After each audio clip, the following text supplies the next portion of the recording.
بسم اللہ الرحمن الرحیم اللہم صلی علی سیدنا محمد النبی الأمی وآلہ واصحابہ وبارک وسلم۔ مما مست النار سے وضو ہے یعنی آگ پہ پکی ہوئی چیز یا آگ جس کو چھو جائے گرم کرے، یہ بہت سے فقہا کا موقف یہ ہے، بالخصوص حضرت ابو ہریرہ رضی اللہ عنہ کا وضو ہے۔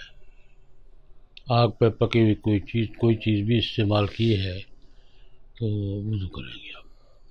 صحابہ میں سے حضرت ابو ہریرہ رضی اللہ عنہ کا یہ موقف ہے، مما مست النار کے استعمال سے وضو واجب ہو جاتا ہے۔ اس پہ ابو ہریرہ کے مکالمے بھی ہوئے ہیں، ابن عباس سے بھی ہوا ہے، ابن عمر سے بھی ہوا ہے رضی اللہ عنہما۔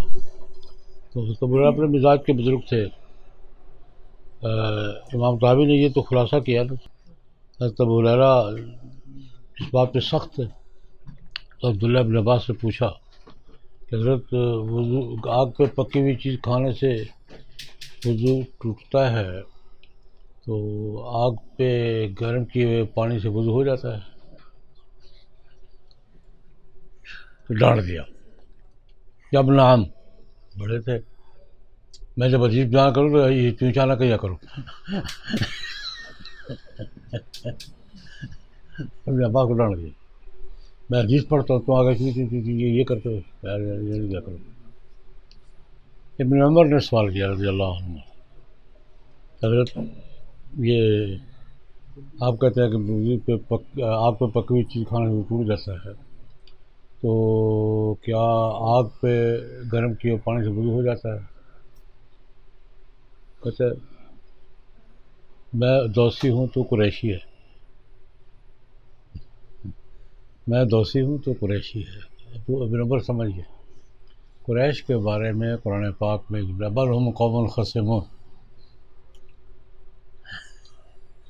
جھگڑالو قوم ہے، میں تو سیدھا سادہ دوست، تو قریشی ہے، کوئی نہ کوئی جھگڑے کی بات نکال لیتا یوں، تو چپ کر دیا، جو بولے نہیں، پھر وہ احترام بولے نہیں آگے سے، لیکن یہ اس میں حضرت ابو ہریرہ سخت موقف یہ تھا کہ اس میں روایات بھی ہیں۔ ایک طرف تو روایات ہے، حدیث ہے الوضوء من مست النار، نبی کریم صلی اللہ علیہ وسلم کہ کچھ چیز آگ پہ پکی ہوئی کھاؤ تو وضو کرو۔ روایت حضرت ابو طلحہ سے ہے، زید بن ثابت سے ہے، حضرت عائشہ سے ہے، ام حبیبہ سے ہے، ابو ہریرہ سے ہے، سہل بن سعد سے۔ یہ موقف ویسے نہیں، ان روایات کی بنیاد پر ہے، ان صحابہ سے یہ روایت منقول ہے کہ مما مست النار سے وضو حکم دیا ہو۔ اچھا، خالف باخرون، عبداللہ بن عمر بھی ہیں، دوسرے صحابہ بھی ہیں، ان کی دلیل کیا ہے؟ ان کی دلیل تو یہ روایات ہیں۔ ان کی دلیل کیا ہے؟ فی الاحادیث الکثیرہ، احادیث کثیرہ میں یہ ذکر ہے کہ صحابہ نے حضور کے ساتھ کھانا کھایا اور پھر نہ حضور نے وضو کیا نہ صحابہ نے کیا۔ مثلا خیبر کی روایت ہے کہ راستے میں انہوں نے لاؤ میں جو کچھ ہے، کچھ ستو لایا، کچھ لایا کھایا، تو حضور نے نماز پڑھا دی، وضو نہیں کیا، نہ حضور نے کیا نہ ایک ہی روایت۔ باقی اور واقعات بھی ہیں کہ حضور نے کھانا کھایا، ستو اب آگ پہ ہی بنتے، ستو ویسے نہیں بن جاتے، تو یہ کھایا پیا وہ عملی روایات۔ یہ پہلی روایات قولی ہیں، دوسری روایت فعلی بیان کر رہے ہیں۔ فی الحادث الکثیرہ ان صحابہ اکلوا معه علیہ السلام، بہت سے صحابہ نے حضور کے ساتھ کھانا کھایا، مما مست النار ولم یتوضا، وضو نہیں کیا گیا، کسی نے بھی نہیں کیا۔ اچھا، صحابہ میں عمل کس کا ہے؟ ابو طلحہ سے، ابن عباس سے، ابن عمر سے، حضرت عمر سے، ابو بکر سے، عثمان سے رضی اللہ عنہم اجمعین، ان سے اور کثیر من الازواج مطہرات کی بھی ایک بڑی تعداد سے، اور کثیر من الصحابہ عدم الوضو۔ لیکن ایک فرق ہے، وجوب وضو کی روایات قولی ہیں اور عدم وضو کی روایات فعلی ہیں۔ وہاں اصول کیا ہے؟ قولی روایت اور فعلی روایت میں تعارض ہو تو قولی کو ترجیح دیں گے، لیکن یہاں ایک یہ دونوں باتیں پیش کر کے کہ وہ روایات قولی ہیں یہ فعلی ہیں۔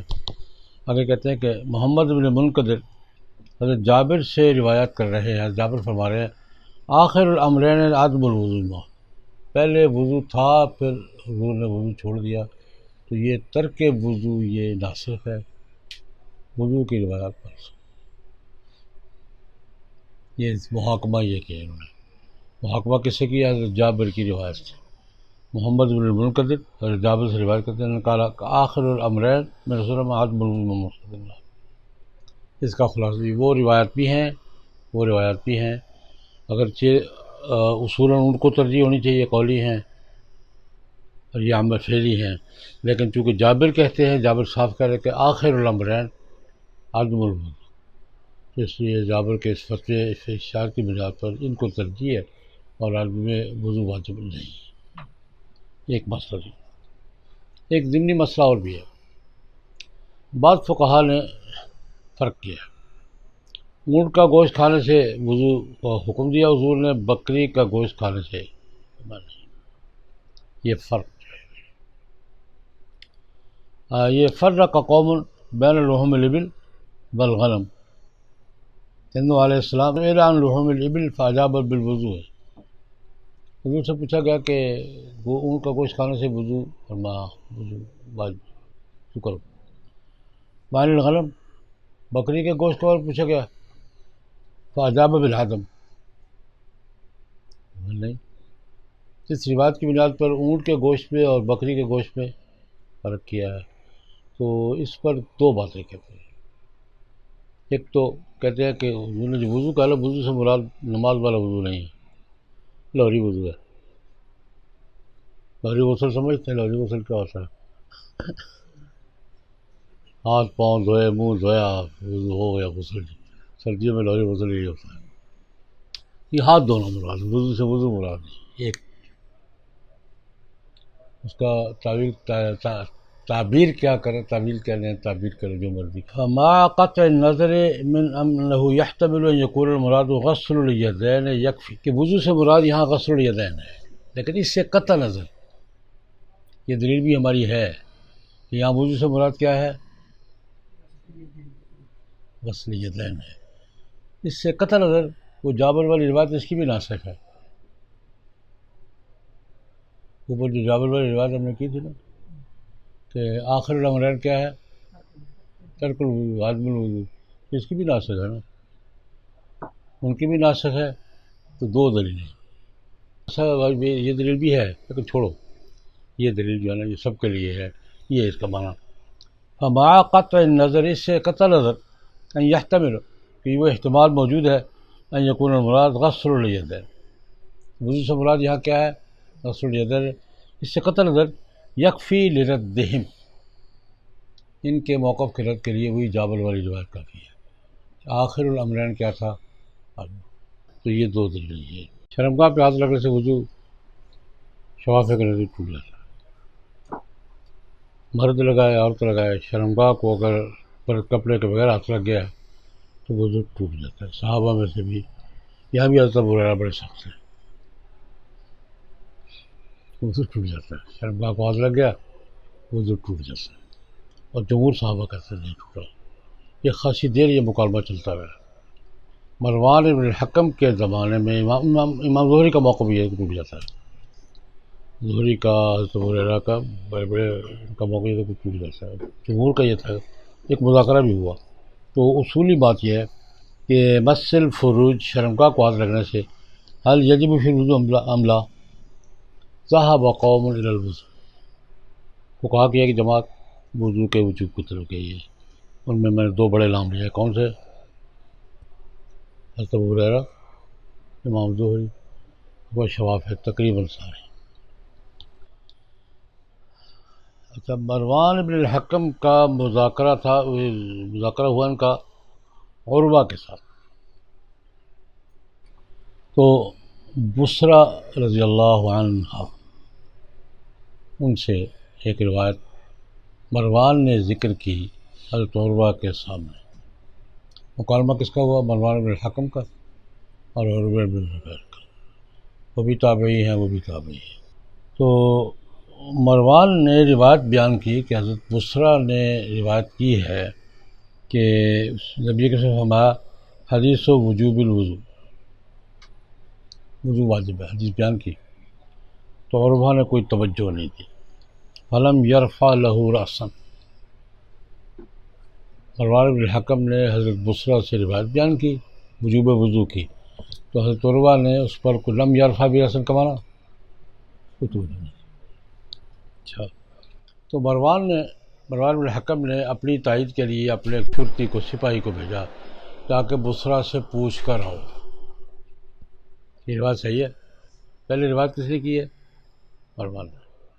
پھر جب عروہ نے توجہ نہیں دی، جواب نہیں دیا، تو شرطی کو بھیجا جا کے، بصرہ حیات تھی، ان سے جا کے پوچھ کے آؤ. وہ آ کے بیان کی تو عروہ نے پھر توجہ نہیں دی. اس پر امام طحاوی تبصرہ کرتے ہیں کہ یار مروان کی روایت اس نے قبول کی، اس کے سپاہی کی قبول کر لے گا. شرطی کیا ہے؟ یہ اس پر طحاوی کا تبصرہ یہ ہے کہ مروان بن الحکم کی روایت تو وہ قبول نہیں کر رہے اور شرطی کی روایت مان لیں گے وہ، اس لیے وہ عروہ نے وہ روایت نہیں مانی. یا یہی بات. ارسل مروان شرطیا الیہا فاخبر عنہا، سے فرمایا کہ لیس فیہ دلیل، یہ ساری بات میں دلیل نہیں بنتی. کیوں؟ یکفی لردہ عدم اعتبار عروہ تھا، کہ عروہ نے جب اس حدیث کا مروان سے اعتبار نہیں کیا تو رد کی تھی کافی ہے، باقی تفصیلات کیا ضرورت ہے. بات یکفی لردہ عدم اعتبار عروہ تھا، عروہ نے جب روایت کا اعتبار نہیں کیا پھر آگے تفصیل میں جانے کی ضرورت کیا ہے، کافی. اچھا، بصرہ رضی اللہ تعالیٰ، یہ ایک بڑا نازک مسئلہ ہے بھائی. بصرہ صحابیہ ہے، اس پر ربیعہ رائے اس کی تضعیف کر رہے ہیں. صحابی کی تضعیف ہوتی ہے؟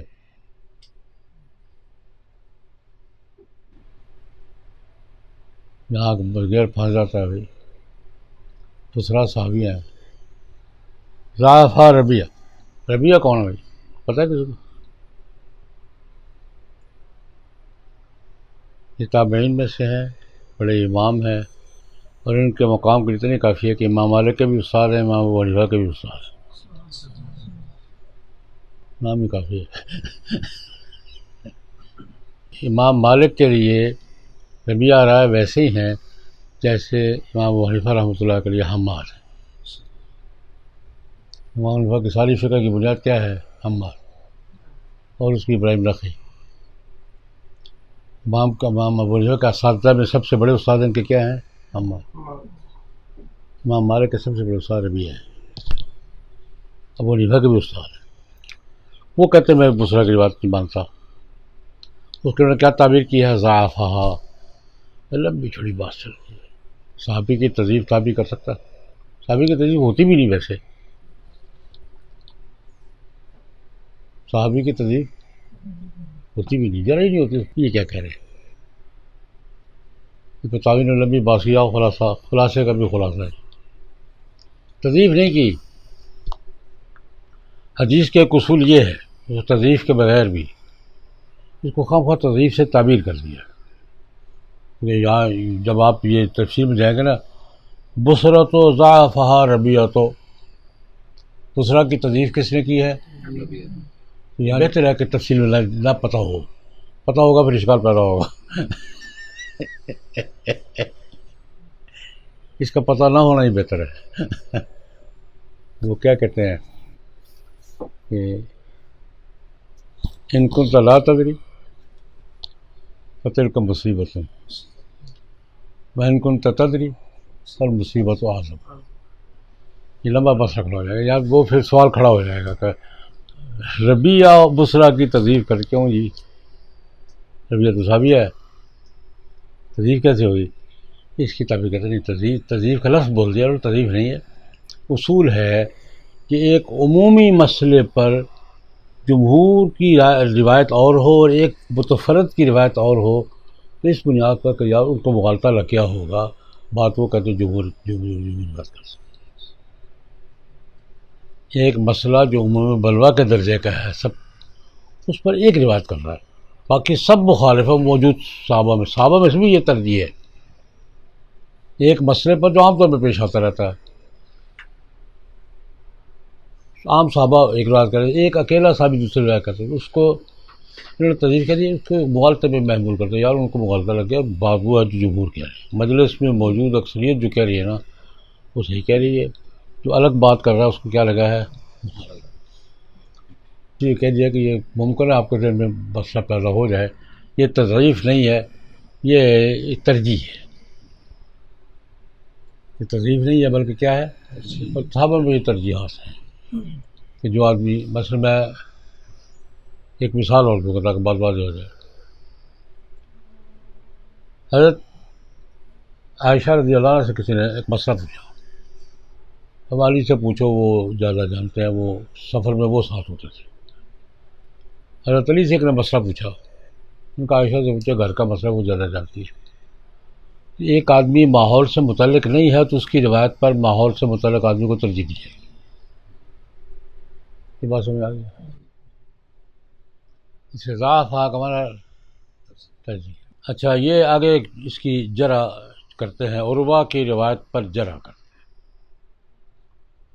نہ عروہ روایت کرتے نا، عن عروہ عن عائشہ بطریقین، حضرت عروہ حضرت عائشہ سے روایت ایک روایت آتی ہے دو سندوں کے ساتھ، اس میں کہتے ہیں کہ رجل مجہول، ایک راوی کہتا ہے میں نے مسجد میں ایک صاحب کو کہتے ہوئے سنا. یہ ایک صاحب کون ہے، یہ مجہول ہے. سند بھی ہے کہ میں نے مسجد میں ایک صاحب کو یہ کہتے ہوئے سنا. یہ ایک صاحب کہتے ہوئے کیا ہے وہ روایت. اور دوسری بات میں عمر بن شریح ہے. عروہ کی روایت حضرت عائشہ سے ہے اس وضو کی، لیکن ایک روایت میں رجل مجہول، عروہ سے آگے مجہول ایک آدمی ہے. اور دوسری بات میں عمر بن شیخ ہے، وہ غیر محتجن بھی عند الخصم. امام طبری کہتے ہیں خصم جو ہے نا ہمارا مخالف فریق، ان کے نزدیک یہ راوی قابل احتجاج نہیں ہے. وہ غیر محتجن بھی عند الخصم، ہمارے نزدیک قابل احتجاج ہو یا نہ ہو، جو ان کو پیش کرے نا خصم اس کے نزدیک محتج بھی نہیں ہے. اس لیے یہ روایت بھی گئی. وہ روایت اس لیے گئی کہ اس میں کیا ہے رجل مجہول. یہ روایت کسی قسم ابو بکر مشرح ہے، وہ غیر محتجن بھی عند الخصم، مخالف فریق کے نزدیک عمر بن شریح قابل احتجاج راوی نہیں ہے. اچھا ایک روایت عن عروہ عن زید بن خالد، ایک روایت عروہ سے وضو کے واجب ہونے کی ہے، اور وہ عروہ کس سے روایت کر رہے ہیں، زید بن خالد سے.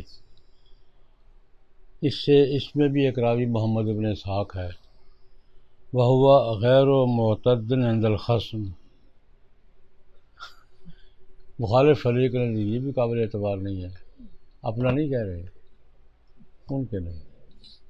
عمر بن شریح بھی خصم کے نزدیک قابل اعتبار نہیں ہے. وہاں امام طبری بڑے لہجے میں کہتے ہیں ہم ان کی دلیل آئے تو نہیں مانتے، تم پیش کر رہے ہو، کیا کر رہے ہو تمہارے نزدیک یہ راوی صحیح نہیں ہے، پیش کیوں کر رہے ہو. محمد بن اسحاق سکا راوی ہے لیکن یہ نہیں مانتے. جب تم نہیں مانتے ہو ہم سے کیوں منواتے ہو، یہ اس لہجے میں مانتے ہیں. عند الخصم کا معنی سمجھ میں آیا کہ تم ہم پیش کریں تم نہیں مانتے تو تم ہمارے خلاف کیوں پیش کرو، یہ اس لہجے میں ہے. کہ عمر بن شریح بھی غیر محتجن بھی ہمارے نزدیک نہیں، کس کے نزدیک، خصم کے نزدیک. اور دوسری بات زید بن خالد، اس میں محمد بن اسحاق ہے، وہ بھی غیر معتد عند الخصم، تمہارے نزدیک قابل اعتبار راوی